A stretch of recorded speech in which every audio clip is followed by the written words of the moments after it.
3 reasons why chin-ups are valuable for calisthenics. Now, according to the Fitness FAQs community, chin-ups aren't a popular choice. Here's why I disagree. I told you.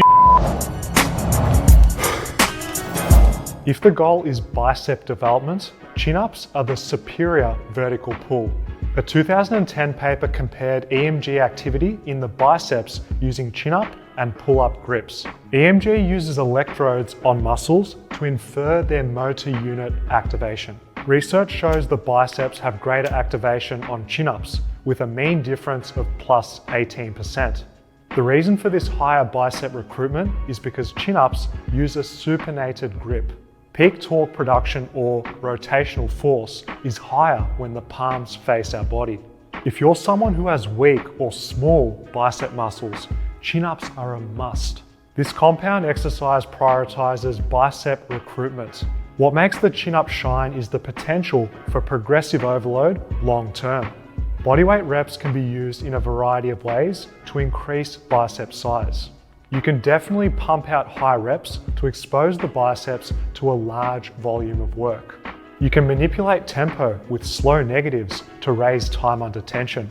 Short rest periods are another way of increasing work density. This is a great hypertrophy protocol when you're limited for time. Bodyweight chins offer a high stimulus, low fatigue environment for hypertrophy. If you're a beginner, don't discount the importance of improving your basic bodyweight reps. If you're advanced, sprinkle these in at the end of a session to refine your physique. As you become proficient at chins, weighted calisthenics is limitless. With weighted chin-ups, you're able to continue lifting heavier and heavier. This simple form of overload is guaranteed to make the biceps grow bigger and stronger. Because of the compound, multi-joint nature of chin-ups, growth is guaranteed as your numbers improve. Pick your poison with regard to rep ranges based on your objective. For those of you with small biceps, weighted chins above 6 reps is ideal for muscle gain. A moderate rep range is perfect for mass because more of the work is stimulating growth. If stronger biceps is the objective, use sets of 1 to 5 reps to improve the neural software of your body. Chin-ups offer a host of strength gaining advantages. The one-arm chin-up demonstrates world-class ability. Well-developed back and bicep muscles are needed to pull this off. For those of you who are on the journey towards the one-arm chin, understand this.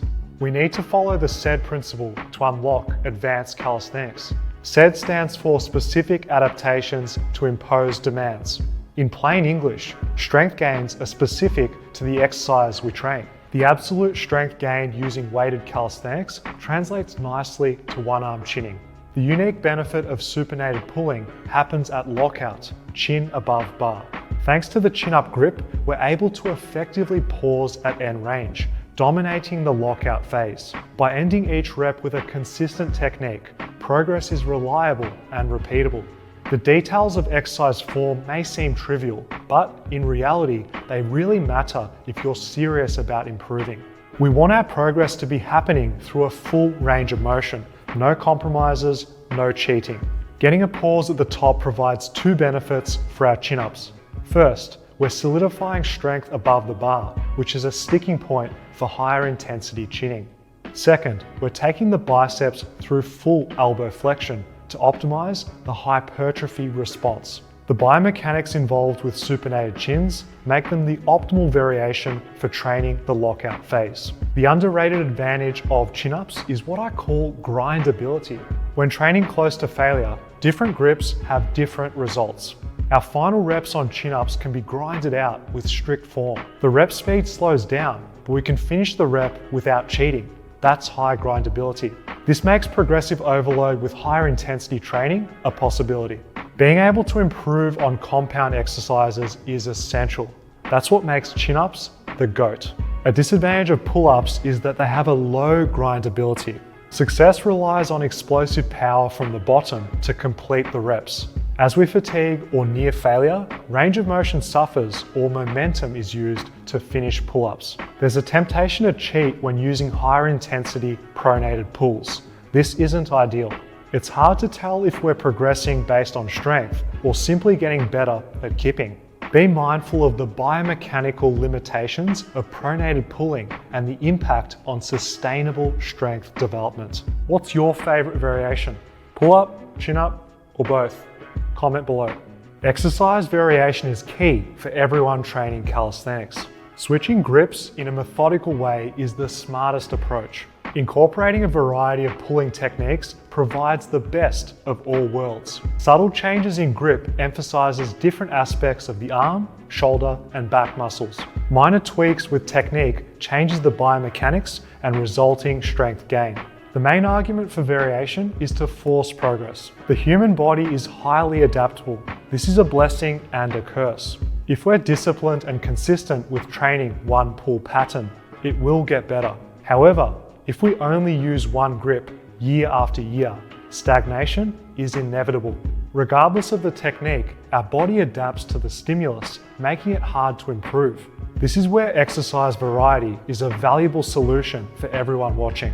The most important part is knowing when and how to switch things up. A common calisthenics mistake is using a different grip every workout. This muscle confusion philosophy, constant variety, is outdated bro science. Always changing grips doesn't provide the body time to adapt, improve, and understand the stimulus. The smarter approach is using variation in the mid to long term. Consider changing your main pulling grip after a 6 to 8 week block of training. This is sufficient time to improve the specific skill and extract gains before changing. Variation allows you to grow with less. Yes, more gains, less effort. When switching to a different grip, one that you don't regularly train, there's more growth potential. Being weaker at a movement shouldn't be seen as a bad thing. The good news, there's plenty of room to progressively overload and also grow. Gradual increases in volume and intensity session to session are going to be possible once again. Consider variety like making beginner gains, except for those with experience. This means you'll increase muscle size and strength when pulling in a novel manner. The final advantage of variation is longevity and injury prevention. Training is a tricky balance of work to recovery, managing our tissue loading. The human body is robust and can handle plenty of training. This concept is supported by variety thanks to the distribution of stress. Cycling the grip used throughout the course of your calisthenics career is sensible and safe. Experiencing acute or overuse injuries is less likely when we make subtle grip changes over time.